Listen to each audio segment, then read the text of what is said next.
అన్న నమస్తే అన్న. నమస్తే బ్రో. ఏ ఊరన్నా? మాది తమిళనాడు బ్రో. తమిళనాడా? ఓకే, తమిళనాడు గురించి ఒక ఇంట్రెస్టింగ్ క్వశ్చన్ అడుగుతాను, సమాధానం చెప్పు. చెప్పండి. ఇళయ దళపతి విజయ్ అవును, ఈ మధ్య ఫుల్ ట్రెండ్ లో ఉన్నాడు. సినిమాలు ఆపేశాడు, రాజకీయాల్లోకి వచ్చాడు. తలపతి 69 అదే అదొకటి లాస్ట్ ఫిల్మ్ చేస్తున్నాడు.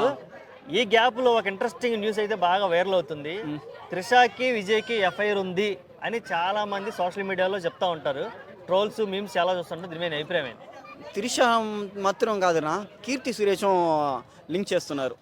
ఓహో, టీవీకే ఉంటుంది దాని త్రిష విజయ్ కీర్తి సురేష్, సో ఇట్ట మెన్షన్ చేస్తున్నారు. ఇది చాలా తప్పు. ఆయన మా జనాలకి మంచి చేయాలని అనుకొని వస్తున్నాడు పాలిటిక్స్ కి. సో అందరూ సపోర్ట్ చేయాలా, నెగటివిటీ స్ప్రెడ్ చేయకూడదు. ఆయన మంచి మనిషి, లేడీస్ విషయంలో మంచి మనిషి.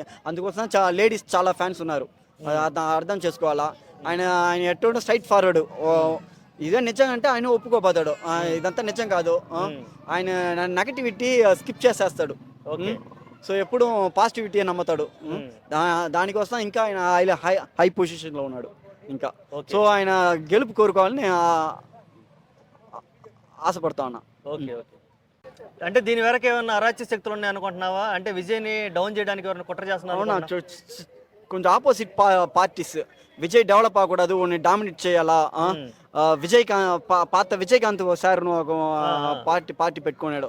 ఆయన డౌన్ చేశారు. అలానే విజయ్ సార్ ని డౌన్ చేయాలా కొంచెం మంది ఆపోజిట్ పార్టీ అనుకుంటున్నారు.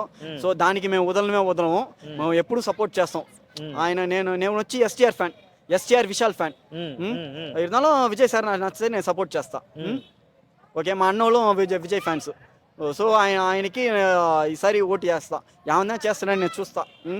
ఓకే, ఒక ఆప్షన్ ఇస్తున్నా, లాస్ట్ ఆప్షన్ ఇది. దీంట్లో ఆయన ప్రూవ్ చేసుకుంటే ఆయన సరే నేను కంటిన్యూస్గా వేస్తా. ఆయన ప్రూవ్ చేయకపోతే వాళ్ళ ఓకే. అంటే కావాలంటే చేస్తున్నారని నమ్ముతున్నావు నువ్వు? ఆపోజిట్ లో కొంచెం మంది ఎదగకూడదు. సో ఏదైతే కొంచెం ఇదవుతుంది, ఆయన నెగటివిటీ స్ప్రెడ్ చేయాలా, అందరి ముందులో ఫుల్ చేయాలా. కొంచెం ట్రోల్ అంతా చేస్తున్నారు, ఇదంతా బాగలేదు. సో అందరూ లీడర్ అవ్వాలనుకున్న వాళ్ళకి నేను ఒకే చెప్తున్నా, మీరు లీడర్ అవ్వాలంటే మీరు మీ పాజిటివిటీ చూపించండి, నీ స్ట్రెంత్ని చూపించండి. అదే వదిలేసి ఇంకోటి వీక్నెస్ని కొట్టేది, ఒకటి నెగటివిటీ స్ప్రెడ్ చేసేది, కంప్లైంట్ చేసేది, అదంతా పెట్టుకోవద్దు. గుడ్ లీడర్షిప్కి దీనికి మంచిది కాదు. మీ స్ట్రెంత్ని చూపిండి గుడ్ లీడర్షిప్ అంటే. ఓకే ఓకే అన్న, థ్యాంక్ యూ.